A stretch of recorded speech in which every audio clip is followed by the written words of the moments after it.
اس قابل نہیں ہے کہ اس کو کھلا چھوڑا جائے، تو اس کو ایک آئرن چین کے ساتھ اس کے بیڈ کے ساتھ ہی اس کو لاک کر دیا گیا تھا۔ وہ ایک بہت ہی ڈینجرس مینٹل پیشنٹ تھا جو بہت ہی زیادہ مینٹلی سک تھا، اور عملیات نے اس کو اس حد تک پاگل کر دیا تھا کہ وہ جنات اس کو نظر آتے تھے۔ اس پیشنٹ کی حالت بہت ہی خوفناک تھی۔ ایک دن جب اس کو کھانا دینے کے لیے جو کیئر ٹیکرز ہوتے ہیں وہ جب اس وارڈ میں گئے جہاں پر وہ تھا، تو انہوں نے دیکھا کہ وہ ایک کونے میں سر ڈھک کر بیٹھا ہوا ہے، مگر ایسا لگ رہا تھا کہ اس چادر کے نیچے وہ اکیلا نہیں بلکہ اس کے ساتھ کوئی اور بھی ہے۔ جب انہوں نے اس کو ہلایا جلایا تو اس نے چادر ہٹائی تو وہ اکیلا ہی تھا، مگر چادر کے اندر جب وہ بیٹھا تھا تو اس طرح سے لگ رہا تھا کہ اس کے سامنے بھی کوئی بیٹھا ہے۔ جب چادر ہٹائی تو وہاں پر کوئی بھی نہیں تھا سوائے اس کے۔ ان لوگوں کو بڑا ہی عجیب لگا، اس کے ہاتھ پر سے خون بہہ رہا تھا اور اس خون کو وہ چاٹ رہا تھا۔ اس کی یہ حالت دیکھ کر ہر کوئی اس سے ڈرتا تھا۔ اس کی چین اتنی لمبی تھی کہ اس چین کے ساتھ اٹھ کر وہ بیڈ کے ایک کونے میں جا کر بیٹھ جایا کرتا تھا زمین پر۔ ایک دن ایسا ہوا کہ اس کے وارڈ سے اچانک بہت ہی خوفناک چیخوں کی آوازیں آنے لگیں۔ جب سیکیورٹی گارڈز نے جا کر دیکھا تو اس کے ساتھ جو پیشنٹ تھا، جو مینٹل پیشنٹ تھا، اس نے مار مار کر اس کو لہو لہان کر دیا تھا۔ اس کا سر اتنی بے دردی سے زمین پر مار رہا تھا وہ کہ اس کا سر نیچے سے پھٹ چکا تھا اور اس میں سوراخ ہو گئے تھے اور اس کی وہیں پر ڈیتھ ہو گئی تھی۔ اس کے بکھرے ہوئے خون کو دیکھ کر بہت شور مچ گیا۔ سیکیورٹی گارڈز نے بڑی مشکل سے اس کو چینز میں باندھا اور جو دوسرا پیشنٹ تھا اس کی لاش کو اٹھا کر باہر لے جایا گیا۔ اس کی لاش کی بہت ہی خوفناک حالت تھی، اس کا سر پیچھے سے بالکل ختم ہو چکا تھا۔ اس نے بہت بے دردی سے اس کو کچلا تھا اور اس کے خون کو اپنے ہاتھوں سے چاٹ رہا تھا اور اس خون کو دیواروں کے اوپر لگا رہا تھا، ان خوفناک اسکیچز کے اوپر۔ اب ہر کوئی اس سے ڈرنے لگ گیا تھا۔ اس کے وارڈ میں کوئی جاتا ہی نہیں تھا۔ کھانا بھی بڑی بمشکل اس کے وارڈ کا دروازہ کھول کے وہاں پہ رکھ دیا جاتا تھا، جس کو وہ کھاتا ہی نہیں تھا۔ وہ لوگ بہت حیران تھے کہ یہ کچھ بھی نہیں کھاتا پیتا، پھر بھی یہ زندہ ہے اور اتنی طاقت میں ہے۔ ایک دفعہ رات کا ٹائم تھا تو عمران کی رات کی ڈیوٹی تھی۔ عمران کہتا ہے رات کے ٹائم اس کے وارڈ سے بہت ہی خوفناک رونے کی آوازیں آ رہی تھیں، تو جب ہم نے جا کر دیکھا تو اس کا پورا جسم ٹیڑھا ہوا پڑا تھا اور ہوا میں تھا اس کا جسم۔ جب ہم نے یہ منظر دیکھا تو ہم لوگ ڈر گئے اور ہم لوگ پیچھے ہٹ گئے۔ اس کے بعد اس کے وارڈ میں سے خوفناک کہکوں کی آوازیں آنے لگ گئیں۔ اس کی اگلی صبح کافی دیر ہوگی اس کے وارڈ سے کوئی آواز نہیں آ رہی تھی، تو ڈے ٹائم کے جو سیکیورٹی گارڈ تھے جب ان لوگوں نے جا کر اس کا وارڈ کھول کر دیکھا تو اس نے پنکھے کے ساتھ لٹک کر سوسائڈ کر لی تھی۔ حیرت کی بات یہ تھی کہ اتنے اونچے پنکھے کے ساتھ وہ لٹکا کیسے، کیونکہ بیڈ کی ہائٹ اتنی نہیں تھی کہ اس پر کھڑے ہو کر وہ اس پنکھے تک پہنچ سکتا، لیکن اس کے باوجود اس کی لاش اس پنکھے کے ساتھ جھول رہی تھی۔ اور جب اس کی لاش کو اتارا گیا تھا تو اس کا چہرہ کسی چیز نے بے دردی سے نوچا ہوا تھا، اس کی آنکھیں باہر نکلی ہوئی تھیں اور اس کے ہونٹ اور ناک چبائے ہوئے تھے اور باقی جسم پر بھی ایسے ہی کٹس کے نشان تھے۔ اس کی اتنی خوفناک میت کو دیکھ کے سب ڈر گئے تھے۔ پھر اس کو دفنا دیا گیا اور اس وارڈ کو مکمل طور پر بند کر دیا گیا۔ اس وارڈ کو بند کرنے کے باوجود بھی وہاں پر رات کے ٹائم اور دن کے ٹائم اکثر چیخنے کی آوازیں آتی تھیں۔ اس طرح سے فیل ہوتا تھا کہ جیسے وہ مر کے بھی زندہ ہے اور ابھی بھی وہاں پر موجود ہے۔ سیکیورٹی گارڈز کہتے ہیں ہم اکثر دیکھتے تھے رات کے ٹائم کہ کوئی چیز وہاں پر چل پھر رہی ہے۔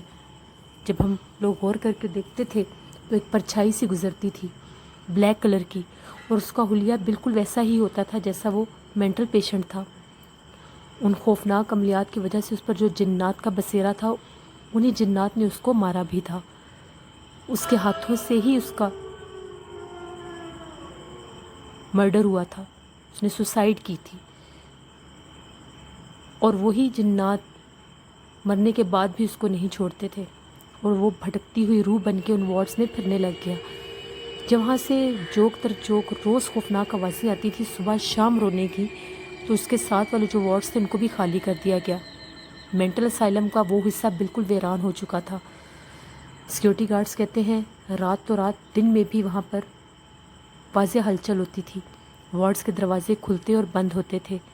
اس طرح سے لگتا تھا کہ وہ آج بھی وہاں پر موجود ہے. وہ خوفناک آوازیں نکالتا تھا. وہی خوفناک آوازیں وہ بار بار سنتے تھے.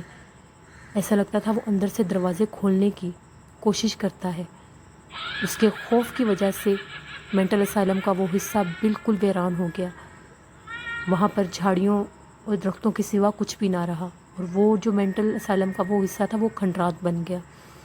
آج بھی وہاں پر اس کی بدروح بھٹکتی ہے. اس کو آج بھی چین نہیں ہے. خوفناک بدروح بن کے وہ آج بھی وہاں پر بھٹک رہا ہے. اس کی زندگی کے جو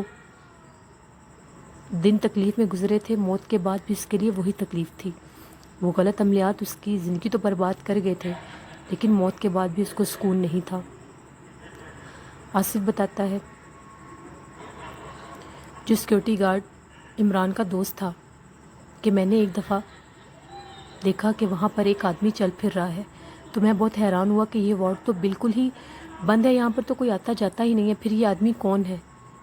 ابھی میں اس کو دیکھ ہی رہا تھا تو اس نے میری طرف پلٹ کر دیکھا تو وہ وہی پاگل تھا جو مر چکا تھا، اور میرے دیکھتے ہی دیکھتے وہ اس وارڈ کی طرف جا کر غائب ہو گیا. اس کے بعد سیکیورٹی گارڈز کو بھی منع کر دیا گیا کہ اس طرف کوئی بھی نہ جائے، اور وہ حصہ بالکل سیل کر دیا گیا، بند کر دیا گیا. لسنرز، انسان کو کبھی بھی کوئی ایسے کام نہیں کرنے چاہیے کہ جو اس کی زندگی کو بھی برباد کریں اور اس کی آخرت کو بھی. اللہ کی ذات سے کنیکٹیو رہنا چاہیے. مدد مانگے اللہ سے، وہ سب مشکلیں آسان کر دیتے ہیں. بے شک. لسنرز، یہ تھی آج کی خوفناک کہانی. اپنا فیڈ بیک ضرور دیں. جو لوگ آج کی کہانی پر کومنٹ کریں گے ان کے نیم کل والی سٹوری میں آن ایئر ہوں گے. اب میں ان لوگوں کے نیم آن ایئر کروں گی جن لوگوں نے کل والی سٹوری پر مجھے کومنٹ کیے تھے. سب سے پہلے جو کومنٹ مجھے ریسیو ہوا تھا نائس پوئٹری کی طرف سے ہوا تھا، جنہوں نے سٹوری کی کافی تعریف کی تھی. Thank you. ان کے بعد ہمارے ریگولر لسنر ہیں متین محمود، انہوں نے مجھے کومنٹ کیا تھا. ان کے بعد فیصل آباد سے محمد عمار، یہ بھی ریگولر لسنر ہیں، دوسری سٹوریز پر بھی کومنٹ کرتے ہیں، ان کا کومنٹ آیا تھا.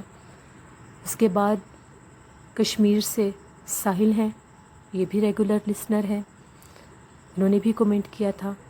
نیلم، یہ بھی ہماری ریگولر لسنر ہے، ان کے بھی اکثر ہر سٹوری پر آلموسٹ کومنٹس ہوتے ہیں. Thank you. آپ سب لوگوں کا بہت بہت شکریہ. انشاءاللہ جو لوگ آج کومنٹ کریں گے ان کے نیم کل والی سٹوری میں ضرور آن ایئر ہوں گے. اس طرح یہ تھی آج کی خوفناک کہانی. جو لوگ بھی میری سٹوریز کو سن رہے ہیں اپنا فیڈ بیک ضرور دیں مجھے. میرے چینل کو ضرور سبسکرائب کریں اور کمنٹ کر کے مجھے ضرور اپنا فیڈ بیک دیں. انشاءاللہ کل آپ لوگوں کے ساتھ پھر ملاقات ہوگی کسی نئی ہارر سٹوری کے ساتھ، کسی نئی خوفناک کہانی کے ساتھ. اپنا بہت سا خیال رکھیے گا، دعاؤں میں یاد رکھیے گا. Thank you for watching. اللہ نگہبان.